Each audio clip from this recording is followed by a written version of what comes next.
Creatinine को down करने के बारे में, कम करने के हमारे पास तरीके कौन कौन से हैं इसको जान लेते हैं। प्रोटीन खाना ही बंद कर देना है तो क्या होगा कि क्रिएटिनिन का जो कच्चा माल है वो बॉडी में कम होगा और उसका रिजल्ट क्या होगा कि लेवल क्रिएटिनिन के डाउन होने शुरू हो जाए।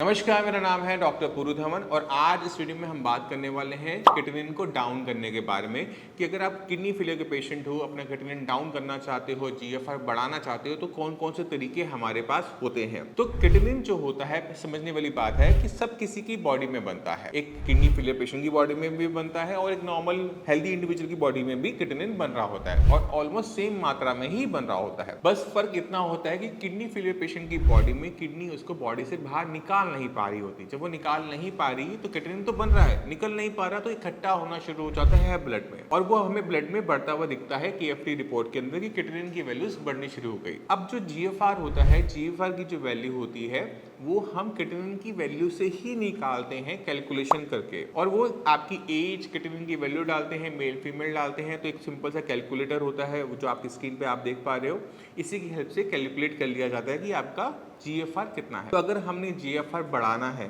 तो हमें क्रिएटिनिन को डाउन करना पड़ता है। अब क्रिएटिनिन जो हमारे शरीर में बन रहा है, अब उसको कम करने के हमारे पास तरीके कौन कौन से हैं इसको जान लेते हैं। अब हमारे पास दो तरीके होते हैं, या तो हमारे शरीर में क्रिएटिनिन बने ही कम तो रिपोर्टों में कम नजर आएगा, या फिर हमारी बॉडी में उसका जो एक्सक्रीशन है, यूरिन के रस से जो हम क्रिएटिनिन निकालते हैं वो बढ़ जाए तो हमारा क्रिएटिनिन डाउन हो जाएगा। बस यही दो तरीके हैं, इसके अलावा कोई तीसरा तरीका है हमारे पास नहीं है। तो जब भी कोई किडनी फेलियर का पेशेंट आता है तो हमारी कोशिश ये होती है कि हम दोनों ही मेथड पे साथ साथ काम करें। हमने पेशेंट की बॉडी का भी ध्यान रखना होता है कि पेशेंट की बॉडी को किसी टाइप का नुकसान ना हो। अब ये जो क्रिएटिनिन है ये प्रोटीन का बना हुआ वेस्ट मटेरियल है, प्रोटीन है वेस्ट मटेरियल है। तो अगर किसी किडनी फेलियर पेशेंट को मैं ये बोलता हूँ कि आपने प्रोटीन खाना ही बंद कर देना है तो क्या होगा कि क्रिएटिनिन का जो कच्चा माल है वो बॉडी में कम होगा और उसका रिजल्ट क्या होगा कि लेवल क्रिएटिनिन के डाउन होने शुरू हो जाएंगे। मगर ध्यान देने वाली बात ये होती है कि हमारी पूरी बॉडी प्रोटीन की ही बनी हुई है। हमारे नेल्स हैं, हमारी स्किन है, हमारे हेयर है, हमारी आईज है, जहां तक भी देखोगे वहां पे आपको प्रोटीन ही लगा हुआ मिलेगा। तो जब हम प्रोटीन का इंटेक पूरी तरह से बंद कर देते हैं तो बॉडी के अंदर प्रोटीन से चलने वाली चीजों पर भी असर पड़ना शुरू हो जाता है। हीमोग्लोबिन लेवल कम हो जाता है, बॉडी का जो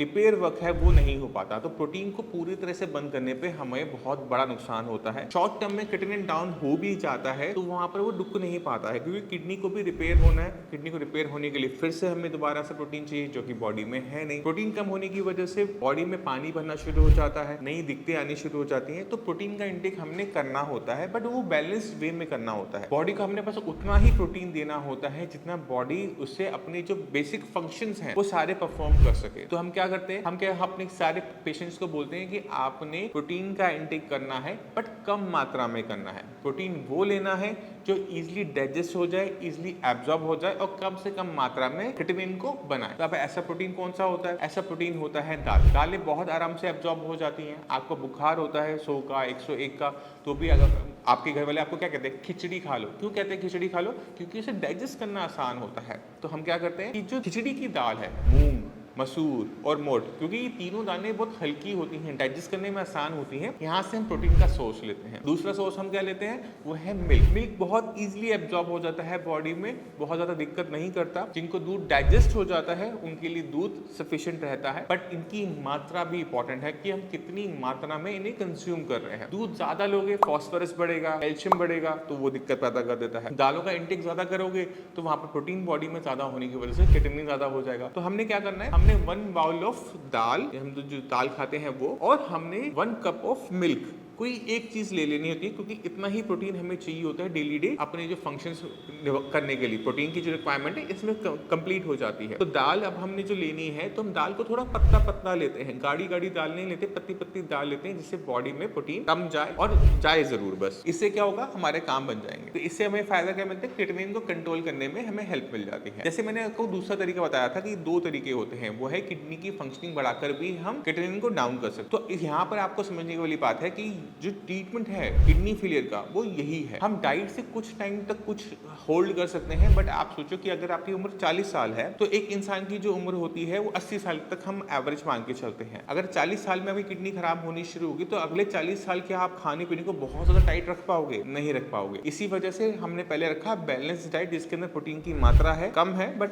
मात्रा है। अब हम क्या करेंगे, हम क्रिएटिनिन को यूरिन के रास्ते बाहर निकालेंगे। इसके लिए आपको थोड़ा सा किडनी को समझना पड़ता है। जो किडनी जो है वो छोटे छोटे नेफ्रॉन से बनी हुई होती है, जो आपके स्क्रीन पर आ रहा है, देख रहे हो आप इसको। जब किसी को नुकसान होना शुरू होता है तो इन छोटी छोटी ही यूनिट्स को नुकसान होना शुरू हो जाता है। तो पहला फर्ज क्या बनता है डॉक्टर का और पेशेंट का, कि जिसकी वजह से किडनी को नुकसान हो रहा है उसको कंट्रोल में लेकर आए। कुछ चीजें ऐसी हैं जो हमारे इंसानों के कंट्रोल में होती हैं, जैसे बीपी और शुगर। 80% जो किडनी फेलियर के केसेस होते हैं वो बीपी और शुगर की वजह से ही होते हैं। अगर मान लो कि आपकी किडनी को बीपी से नुकसान हो रहा है और बीपी आपका हाई बना रहेगा तो उसका इंपैक्ट क्या होगा कि किडनी को नुकसान चलता रहेगा, क्रिएटिनिन की वैल्यूज बढ़ती चली जाएंगी और फाइनली किडनी एंड स्टेज में पहुंच जाएगी। तो पहला काम कि आपने आइडेंटिफाई करना है कि किडनी को नुकसान क्या चीज पहुंचा रही है, क्या वो बीपी है या वो फिर शुगर है। एक बार आपने आइडेंटिफाई कर लिया, आपसे नहीं हो रहा, डॉक्टर ने कर लिया कि बीपी से आपकी किडनी खराब हो रही है या फिर शुगर से किडनी खराब हो रही है, दोनों की वजह से किडनी खराब हो रही है, तो आपका पहला फर्ज और डॉक्टर का पहला फर्ज क्या बनता है कि बीपी शुगर को हर कीमत पर कंट्रोल में लेकर आओ। नॉर्मल लिमिट से थोड़ा सा नीचे की तरफ उसको रखो, ना कि थोड़ा सा ऊपर की तरफ। कई बार पेशेंट कहता है कि डॉक्टर साहब मेरा बीपी 130/90 ही तो है, ठीक ही तो आ रहा है, ये तो नॉर्मल होता है। 130/90 नॉर्मल हेल्दी इंडिविजुअल का, यानी एक इंसान जो बिल्कुल हेल्दी है, परफेक्ट है, उसके लिए नॉर्मल हो सकता है, मगर जिसकी किडनी ऑलरेडी डैमेज ले चुकी है उसके लिए बीपी को थोड़ा सा नीचे की तरफ रखना ज्यादा फायदेमंद रहता है। तो आपने क्या करना है, अपना जो ब्लड प्रेशर है नीचे वाला उसको 70-80 की रेंज में रखना पसंद करोगे। अगर आप उसे 70-80 की रेंज में आप इसे कंट्रोल कर लेते हो तो आपकी किडनी को और कोई नया नुकसान नहीं होगा। जो नुकसान हो चुका है, बट कोई नया नुकसान किडनी को नहीं जाएगा। और ये ही आपका ट्रीटमेंट का पहला स्टेप होता है। इसी तरह से अगर आप डायबिटिक हो, डायबिटीज की वजह से किडनी खराब हो रही है, शुगर आपकी 250, 300, 400 चली जाती है, तो वहां पर जब शुगर लेवल आपके क्रॉस करते हैं एक पर्टिकुलर लिमिट को, तब जाके किडनी को नुकसान होता है। तो इसी तरह से हम क्या करेंगे, शुगर के लेवल्स को हम कंट्रोल करने की कोशिश करेंगे कि वो हर टाइम, चाहे फास्टिंग हो, पीपी हो, चाहे वो रैंडम शुगर हो, वो 180 से नीचे रहे। खाना खाने के शुगर बढ़ती है तो हम कोशिश करेंगे कि वो 180 को टच करके वापस नीचे आ जाए या उसको टच भी ना करे। इससे फायदा क्या होता है, आपकी किडनी को जो नुकसान पहुंच रहा है शुगर की वजह से वो कंट्रोल हो जाएगा। अब इसके लिए आपको चाहे इंसुलिन लेना पड़े, चाहे अपनी मेडिसिन की मात्रा को बढ़ाना पड़े, खाने पीने में बदलाव करना पड़े, एक्सरसाइज को ऐड करना पड़े, क्या फर्क पड़ता है, किडनी तो बच रही है ना। तो ये चीज बहुत जरूरी हो जाती है। इसी तरह से अगर बीपी से किडनी खराब हो रही है, अगर नमक आपको खाने में कम करना पड़े, खाने में से अचार पापड़ निकालने पड़ते हैं, क्या फर्क पड़ता है, उससे जिंदगी तो रुकती नहीं है और उससे हमारी किडनी को नया नुकसान होना बंद हो जाता है। तो ये बहुत इंपॉर्टेंट चीजें होती हैं। अगर ये करने के बाद भी कंट्रोल में नहीं आ रहा तो आपने मेडिसिन को वहां प्लेस करना है। मेडिसिन को आपने इस तरह से प्लेस करवाना है कि आप उसको कंट्रोल अच्छी तरीके से कर दो। अगर डॉक्टर जब भी कोई पेशेंट डॉक्टर के पास जाता है तो डॉक्टर अपने आइडिया से पहले मेडिसिन को प्लेस करता है, और वो जरूरी नहीं है कि आइडिया सही जाए, वो एज्यूम्पशन के ऊपर होता है कि ठीक है पेशेंट को ये दिक्कत है, पेशेंट का बीपी इतना हाई जा रहा है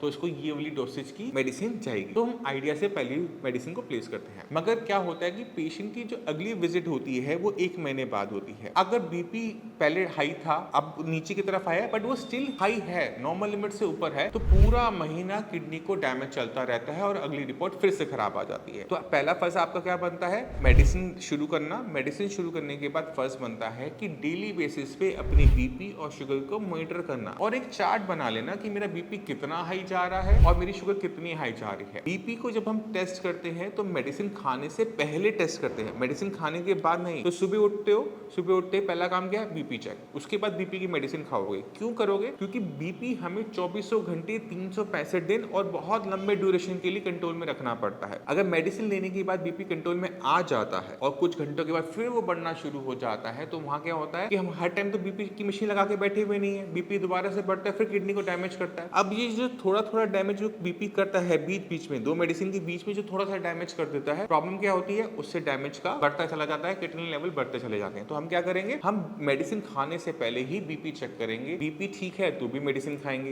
बीपी लो है तो मेडिसिन कम कर देंगे बट बंद नहीं करेंगे, ठीक है। और अगर बीपी हाई है तो मेडिसिन हम पूरी लेंगे और अपने डॉक्टर को कॉल करेंगे, पूछेंगे डॉक्टर साहब मेरा बीपी हाई आ रहा है, मुझे क्या करने की जरूरत है कि ये आज की तारीख में ही कंट्रोल हो जाए। तो नॉर्मली क्या करना होता है कि जो मेडिसिन आप 5 mg की ले रहे हो उसे 10 mg करना होता है, बस इतना फर्क होता है, इससे ज्यादा कोई फर्क हमें ज्यादा करना नहीं पड़ता। तो उससे क्या होगा, बीपी अच्छे तरीके से कंट्रोल में आ गया और हमारी जो कंडीशन है पहले से बेटर हो गई। तो ये तो बात हो गई कि किस तरह से हम बीपी शुगर को हमने कंट्रोल में रखना है और उसे कंट्रोल करने से हमें क्या फायदा होंगे। इसके बाद हमारा सेकंड स्टेप क्या बनता है कि किडनी की फंक्शनिंग को बढ़ाना। तो किडनी की फंक्शनिंग बढ़ाने के लिए हमें समझना पड़ता है कि बीपी शुगर ने किस तरह का डैमेज किडनी के अंदर किया है। जो किडनी के अंदर जो नेफ्रॉन्स हैं, जो सेल्स हैं, अगर वो मर गए हैं, टिश्यू मर गए हैं तो वो जिंदा नहीं होने वाले। जो जिंदा है अगर वो बीमार है, वो इन्फ्लेम्ड है, उनमें सूजन है, तो सूजन को कंट्रोल कर काफी हद तक आप अपने क्रिएटिनिन को डाउन कर सकते हो, क्योंकि वो पार्ट काम करने आ जाएगा। पहली चीज। दूसरी चीज, अगर हम किडनी की फंक्शनिंग को बढ़ाते हैं, क्योंकि किडनी के पास अपने फंक्शंस को बढ़ाने की ताकत होती है।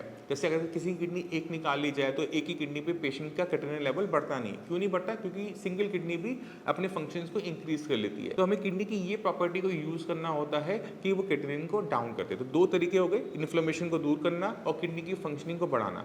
अगर हम ये सारी चीजें एक साथ कर लेते हैं तो पेशेंट के क्रिएटिनिन लेवल डाउन होने शुरू हो जाते हैं, जैसे कि आप इस रिपोर्ट्स में देख सकते हैं। तो आपने खुद देखा कि क्रिएटिनिन को डाउन करना, जीएफआर को बढ़ाने के लिए बहुत मेहनत करनी पड़ती है पेशेंट को भी और डॉक्टर्स को, और आपको समझना पड़ेगा अपनी बीमारी को, क्योंकि जिस दिन आप अपनी बीमारी को समझ जाते हो तो आप अपने दुश्मन को समझ जाते हो, और जब आप अपने दुश्मन को समझ गए तो उसकी कमजोरियां भी आप समझना शुरू कर देते हो और उन पर अटैक करना बहुत आसान हो जाता है। तो मैं उम्मीद करता हूँ इस वीडियो से आप काफी कुछ समझ गए। फिर भी माइंड में कोई भी डाउट है, कुछ भी पूछना चाहते हो, मैं अवेलेबल हूँ। आप मेरे डॉक्टर की टीम से भी बात कर सकते हैं, मुझसे भी आके मिल सकते हैं। इसी के साथ आप सुबह सुबह चलने की आगे चाहूंगा। मिलते हैं अगले वीडियो में, तब तक के लिए नमस्कार।